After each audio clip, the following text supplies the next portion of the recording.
Most high-ticket closers suffer from something called premature eject-ulation. And this premature eject-ulation causes you to keep losing deal after deal after deal, even though you may know the word tracks in the fancy objection handling Instagram videos.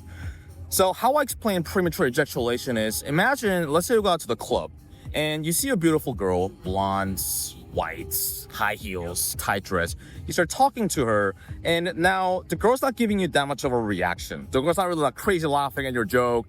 She's still standing there though, but for whatever reason, you just walk away from that girl. That would be called a premature eject-ulation. So the girl still stood there, still having a conversation with you. She could have told you to fuck off. She could have left on her own. She could have just not responded. She's still standing there talking to you, but you just decided to leave.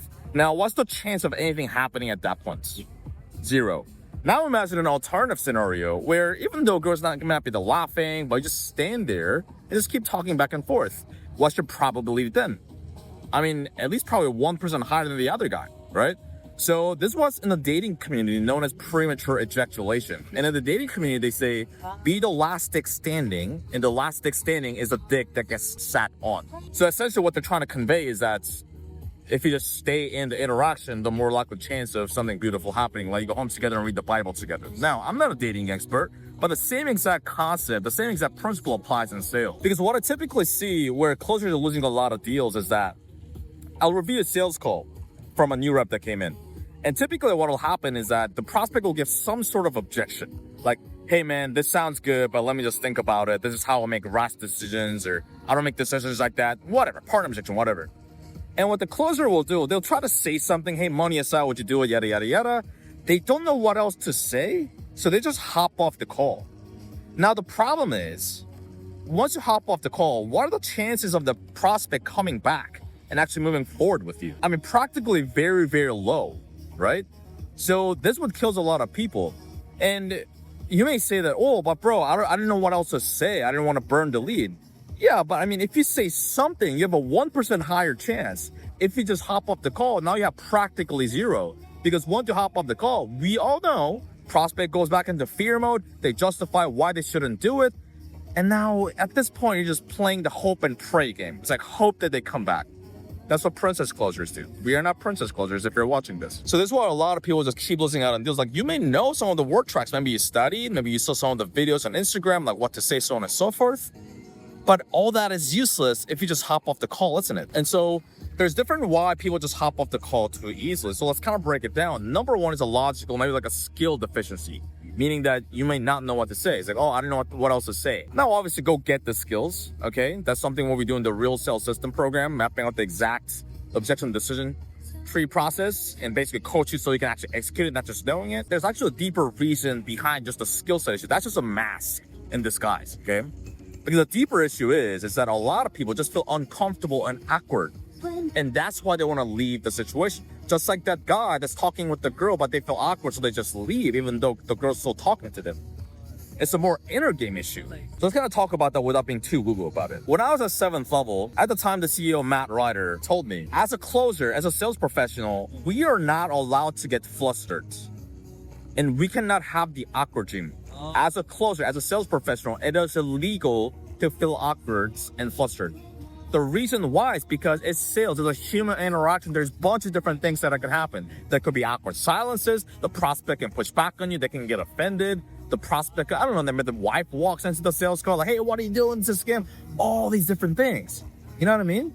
And so if you feel awkward, and if you feel flustered, or if you just are afraid of having difficult conversations, asking the more direct conversations to hold the prospect to a higher standard, you're just kind of a very, very difficult time being in sales. Okay? And this is why I see a lot of closers lose a lot of deals. They settle with prospects giving them surface area answers. And they know they should probably do something. They should probably maybe go deeper into that and hold them to a higher standard. But it's afraid that the prospect could maybe get offended, or the prospect fights back on them, or whatever it may be. And that is a big problem. Because you can know all the words, but if you just stick in there, if you just stick in the interaction, in the call, then you can't even get the words out. And it's a problem, isn't it? And just keep losing out on deals. You gotta think about objections. Now you start to dread calls. Now you may even secretly hope that the prospect will no-show.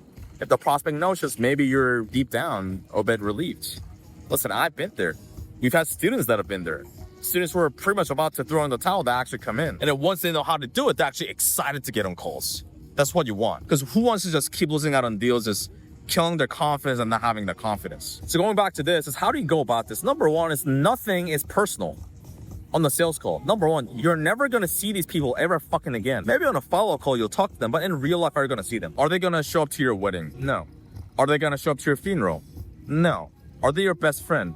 No. Do you love them? No. I mean, yeah, it's their job to actually care and actually help them out, but you don't really love them. Let's be real, like your best friend or someone that you really care about.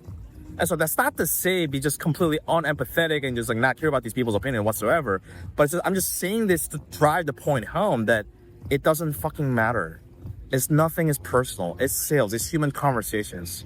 Like, you're gonna go back to your life. Nothing fucking changes. You could say that, yeah, I mean, like you're losing the commissions. Number one, once you acquire the skills and once you work on these things, or you're able to get these things down, then you'll get to a point where the little commission doesn't fucking change your life. But you just sitting there and helping the prospect because you want to, and that's your pretty much job. You know what I mean? Instead of having to do it for the commission. So that's number one, understanding it's not fucking personal and it's just human interaction. These things are gonna happen. And number two is realizing that, well, who has the problem? Them. Who has the solution? Us. So why should you feel awkward or flustered? If you're talking to your little niece or nephew, do you ever feel flustered or awkward? No. Why is that? Because number one, you don't need jack shit from them. You don't have an agenda. And therefore, you're just saying whatever you want to say, right?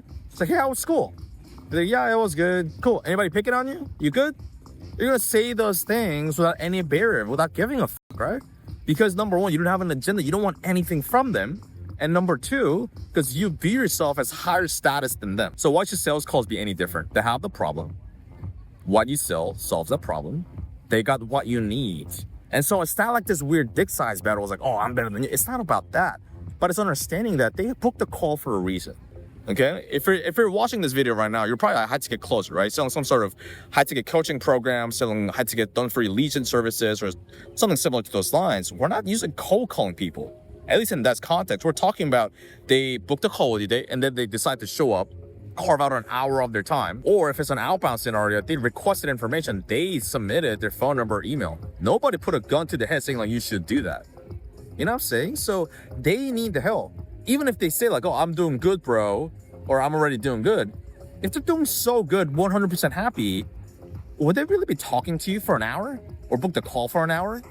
People got shit to do, right? And so I used to hear this a lot. It's like, hey, you gotta be detached, you gotta be detached.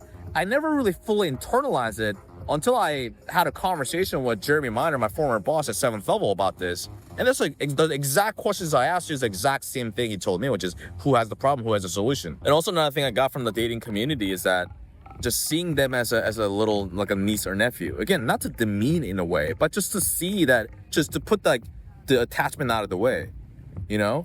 So a lot of times what guys do, and then they'll see like a more beautiful girl, they'll put them on a pedestal, right? It's like, oh, you're so beautiful, she's hot, da da da. Consciously or subconsciously.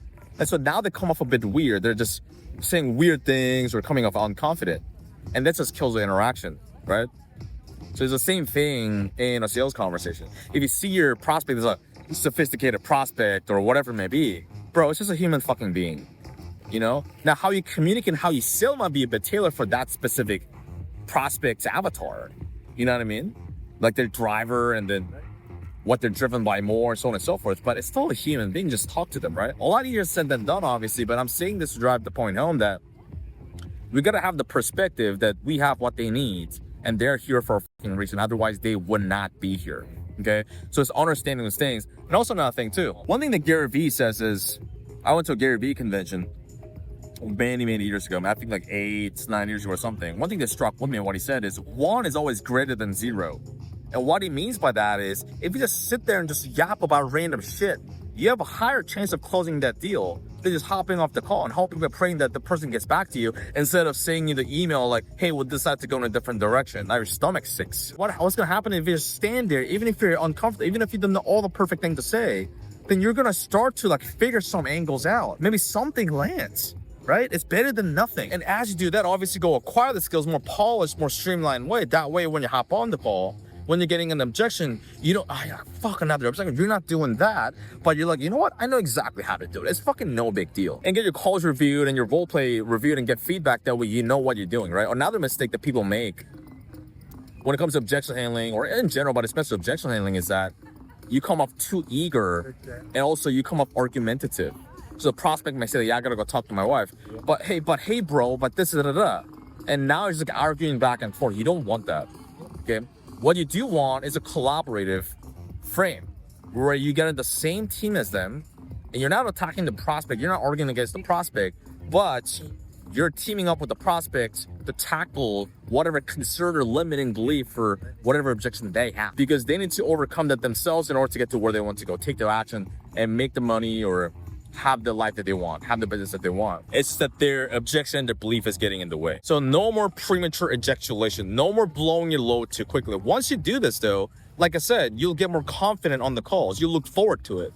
And also not only on your sales call, like, obviously you have a higher possibility of closing more deals, right? But also at the same time, what's gonna happen is that it translates to other areas of your life as well. So you become more confident in your day-to-day. You're more comfortable in your own skin. How I look at sales is almost like sales as the lead magnet. It's like a bait and switch. You get into sales because you wanna make more money. That's the bait and switch. But what's gonna really happen is that you become a better person and your character develops. I don't wanna sound like fucking Tony Robbins woo-woo here, but it's fucking true. Because before I got into sales versus now I can manage the emotions I feel a lot fucking better. I'm a lot more aware of the emotions I feel. Notice how I don't say my emotions, the emotions I feel. Because the emotions don't own me. You can say that I own the fucking emotions, but the emotions are not me. They're not part of me. It's just that we happen to feel it. We're human beings. It's normal that you feel fear. Just like it's normal that the prospects feel fear. Which is another side note in objection handling as well. You want to normalize the fear. Because, dude, you feeling that? You're afraid that this will not work? You're supposed to have the fear. Because it's scary, isn't it? I've been in that chair. Because now you're getting outside of your comfort zone. You're doing those things. It's a mix, in objection handling especially, it's a mix between empathizing, okay, while also holding them to a higher standard and not letting them buy into their own limitations. It's a mix. But going back to what I was talking about, we all get in so we want to make more money, right? We don't get into sales because we want to become a better person, whatever it may be. Let's be real. But we get to make more money, and obviously you do whatever you want to do, right? Retiring your parents, you want to travel the world, you want to move into the sick crib, the sick high-rise.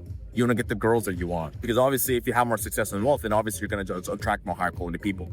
Not just women, but people in general, My friend circle and the people that I have, like the network, before, it was just people that weren't making much money. Now it's like people, okay, they're making 20K a month, 30K a month, 50K, like people doing big shit. So now it's like, okay, it's like an upward spiral. Like you make more money, like now you're around people that are successful, and like because of that, you get the better ideas, and it makes you hungry, it gets you in better environments, so on and so forth. But going back to this is, recently there was an incident where there's one person, let's just say, who used to be our friend, and we're sitting at the dinner table, and the person got quite triggered. They're saying something like, yeah, all you guys talk about is making more money, man. It's like, it's not about making more money. It's about like other things.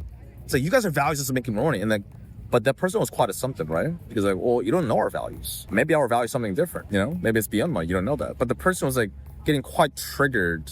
Oh, you guys want to make more money, You guys should do this, man. It's not all about that, man.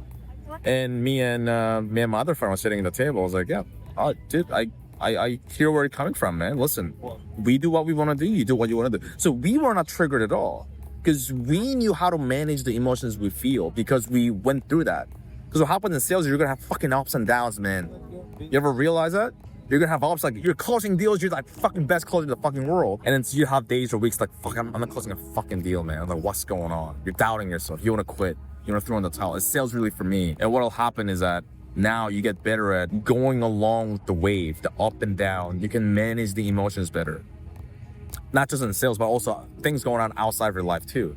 Because life's going to throw curveballs at you, man. Life's going to throw challenges at you. It's just that, are you going to crumble in those moments or are you going to not? And that is really the inner game of sales. Hormozy gives this example of a Yeti mug. It's one of those mugs where if you get a coffee inside of that mug, doesn't matter if you take it to the fucking Mount Everest where it's cold outside, or if you are in a sauna, the coffee's temperature stays the same. It's the same thing. It doesn't matter what the external factors are, external forces are. Let's say the prospect's like super triggered. We're able to stay chill and just neutral. Okay? It's not about being a robot having no emotions, although you'll become more stoic, but also you'll be able to handle the challenges a lot better too. But also it's about being empathetic, and that's a journey for me too. I'm still a work in progress. I've gotten a lot better at that. I've done a lot of inner work, a lot of random stuff like fucking going up and approaching 50 girls a day, taking acting classes, those things. But you will realize that it really translates. You become a better person. Life becomes a lot better. And then you just have more fulfilling relationships, whether in a dating context or regular life with your friendships as well. It's truly a beautiful thing. Now, this is like the more woo-woo inner game side of things. If you want to see more like the tactical stuff, like what words do I say? Like the decision tree framework, for example, like how to make the calls more predictable, how to overcome the objections, how to close deals during your no-shows, make money during your no-shows, okay? And more inner game stuff as well. You can go right here, or if you can go to the first link in the description box below, and you can watch our 7-hour course on for high ticket. I can't share all the things that we share inside of a real sales system implementation program, but you'll see some things there, and I'll see you there.